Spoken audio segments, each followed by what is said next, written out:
I'm having trouble right now working out which squat I like more. Which is my favorite? Back squat or front squat? It's always been back squat for me. You know, seeing Clarence Kennedy squat, pause 300 damn kilos, I thought that was like the most impressive thing I've ever seen. Klokov squats, Luz squats, Tian Tao squats, all these guys squatting like upright, deep, with the bar in a high position. I always thought that was amazing. Then I remember seeing Klokov squat 250, front squat, pause 250. And I thought to myself, my Lord, like what sort of strength do you need to be able to do that? Not just 250, but depth. Ass to grass. Like literally can't go any further down. Pause it. Pause it. Think about what sort of a freaking animal you need to be to do that.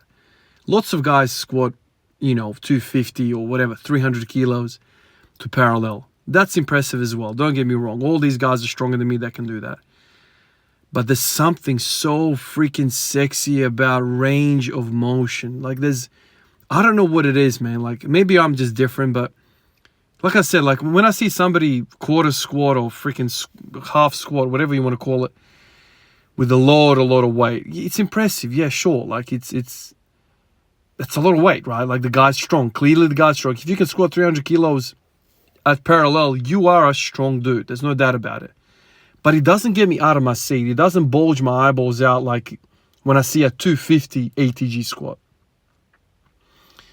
Some people say, oh, it's bullshit because you're bouncing on your calves. It's easier than parallel squats, all this sort of stuff. I don't really care what people have to say on this, like in terms of whether ATG is, more difficult or whatever, blah, blah, blah. In my experience, taking a weight to full range of motion is always more difficult. I don't know how much bounce you can get out of a freaking calf. To me, it is harder. And the reason why I know it's harder is because nobody's breaking world records in powerlifting federations doing it ATG. Now we're seeing a trend of all the deadlifters seems to be, they're kind of moving towards sumo. Definitely in the lighter classes, maybe less in the heavier classes. But people are going towards something that is more biomechanically efficient. It is more efficient to be in a sumo. You're closer to the bar and it's just mechanically more advantageous. Some people have even long arms and perfect builds and voila, world records. So if ATG was easier, people will be doing ATG. People will be like free dropping, like, straight into the hole and then bouncing up and breaking world records. No, what we see is people are squatting parallel. And also people are trying to skim that depth as well, and they're getting called for not enough depth. So clearly depth is inversely related to how much weight you can lift. So the more depth you have, less weight you're going to lift. The less depth, like look at me, man. I can pin squat 300 damn kilos. Can I ATG 300 kilos? Hell no, man. 1 millimeter below that, I'm falling into pieces. I can't squat 300, another 3 centimeters lower when the pins were. So for me, depth is so freaking sexy. The question for me though is, what do I like more? A back squat or a front squat, full ATG? I have to be honest with you, like for a long time it's been back squat. It's just so aesthetic. But now in recent times, I've been thinking about front squats being like amazing. And the only reason I'm saying that is because now I have really good experience with front squatting. I've been doing a lot of front squatting this year. Lots of front squatting. I've hit 180 at 2.5 the other day. I know what it feels like. I know the challenges associated with the front squat. It's not just the back, man. It's not just the legs. It's so much more going on, man. There's like, in my mind, there's two battles. The first battle is the legs actually pushing the bar up. And the second battle is keeping your chest up. When you are back squatting, you don't have that problem fighting for that chest to stay up. There's nothing there to like round you over.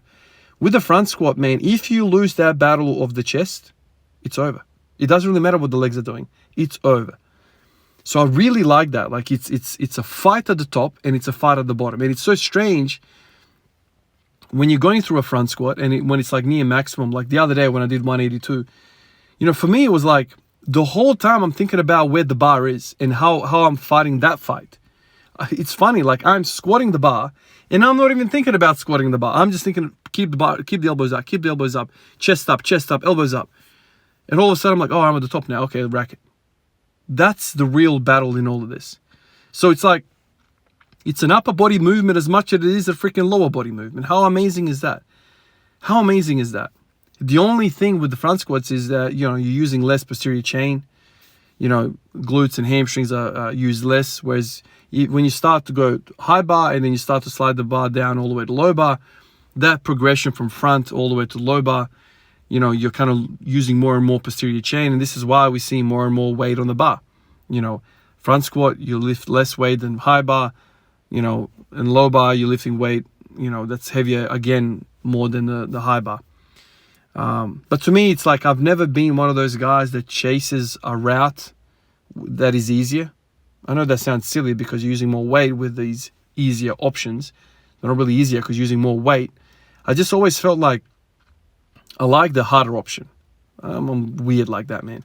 Front squats are so freaking brutally hard. It's so brutally hard. A lot of people are like, actually, a few fellas at the gym today, they were like, man, it's just too painful. They were telling me it's way too painful to front squat. And I get it. It's kind of like hook grip, I was saying to the fella today. Just like hook grip. Hook grip, when you first start hook grip, you're like, well, I'm going to lose my damn thumbs. I'm pretty sure I need my thumbs to live my rest of my life. So let's stop this nonsense. But then after a little while, give it like 4 weeks, 8 weeks, all of a sudden, it's almost like the finger goes numb and the skin gets a little bit tougher. And all of a sudden, you can freaking hook grip whatever weight you want. The grip is no longer a limiting factor. It's kind of like that with front squats. Once you condition those collarbones, that front shoulder collarbone region, like, okay, yes, it's uncomfortable. Don't get me wrong. I'm not loving the fact that the bar is resting on my freaking collarbones, but it's no longer like an issue. It's not alarming me. It's like, yeah, it hurts a bit. It's uncomfortable. No worries. Let's get on with it. So I like that aspect to it. You know, so when you think about me as a lifter and what I like, you can see a pattern forming. I like ATG squats. ATG is hard. Not a lot of people have range of motion. I love ATG. I don't like wearing heels. One thing that kind of grabbed my attention was I tried doing using heels and I started getting more hip pain, and that was kind of the initial, okay, let's go with flats. Try flats. Oh, that feels a little better. But I like the fact that I can squat ATG, front squat ATG with flat shoes. So all of these things are kind of like, they're attracting me because it's so difficult. I'm going kind of against the norm. You shouldn't be doing that. You shouldn't be doing that. You should be using a belt, knee sleeves. You should be using heels. You should be doing low bar, like all these different things. Like, you know, after a little while, you kind of find what motivates you to get up in the morning.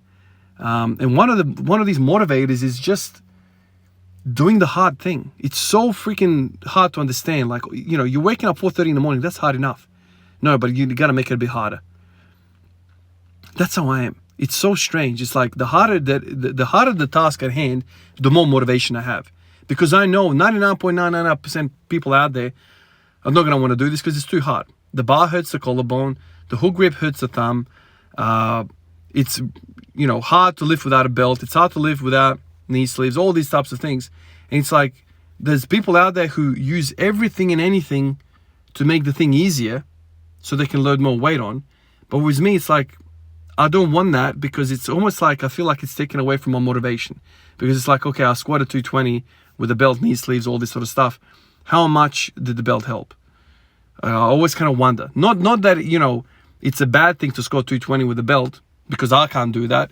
A lot of you guys have been telling me, put on a belt and you can get more out of your training because you're using the belt. And then you can strip the belt and do whatever the hell you want without the belt. So you can kind of do both. I don't really have a good reason for that, like, you know, against that in terms of that. I just have this like real motivation to make things hard. It's really, really weird. I love the fact waking up at 4:30 in the morning. It kind of like, it motivates me to know that only a very small minority out there does this. It's kind of cool to me. It's kind of like, it makes me feel like a professional athlete, which I'm not. I wanted to become a professional athlete when I was a kid. That dream fell apart. Then I was lost for 4 or 5 years until I, you know, learned about the barbell and started training. And then I kind of started imagining myself like I'm training for an NBA team. You know, I'm kind of in my fantasy dreaming about a professional sports kind of life. Kind of like when you're playing FIFA or NBA 2K, you're kind of in that virtual reality, you're in that fantasy world, like imagining you're that guy. You made your play, says Ivan Juric, number 23. He plays for Chicago Bulls. Like, you make that player, you play with him. And, you know, for those like 10, 15, 20 minutes that you play the video game, you're like, oh, that's me. That's sick. In similar kind of way, that's how I treat weightlifting. It's almost like deep down in my psyche, I'm like, I would have been doing this if I made the NBA. So why don't I just do this and feel like an NBA player? I'm clearly not, but I can still get a little bit of like that video game kind of feel, like I'm really doing that. That's kind of what I'm trying to say here with all these different elements that I'm kind of using. 4:30 a.m. starts, you know, flat shoes, no belt, no sleeves, you know, front squats. You know, front squats are so freaking hard. It's like the hardest thing of all. Like, the mobility needs to be through the roof. You need to be able to like cop it in the wrist hard. So the wrists are freaking screaming. The collarbone's screaming. You're using way less weights. And it's a lot of these things are like detriments to people. And I'm like, yes, I want that. Give me that. It motivates me. So this is why I'm kind of sitting back and I'm like, man, I think I like front squats more than back squats, man. As crazy as that sounds, because the back squats got me in all of this mess. You know, this whole idea, this whole love for training started off the back squat. It was the back squat. And then I was like, oh, the front squat is just too hard. For years, I would see people front squat and be like, nah, that's not for me. I can't do that. It's just too advanced. And now I'm getting to a level where I can do that. And I'm getting pretty good at it. And it's like such a cool feeling that I'm considering that this might be my favorite, man. It'll be interesting to hear your opinions. Obviously, there's a lot of powerlifters that would say back squat. But how many of you guys prefer front squatting? Like, legit want a higher front squat more so than a higher back squat? Obviously, the back squat is going to be stronger. But, you know, what number do you want to chase more? Like, for me right now, I'm like, is it a 220 back squat or is it a 200 front squat? I'll be really honest with you, man. I am so much more excited about the 200 front squat. That's my honest truth. That's how I feel. Appreciate all of you guys. I'll catch you in the next one. Peace out.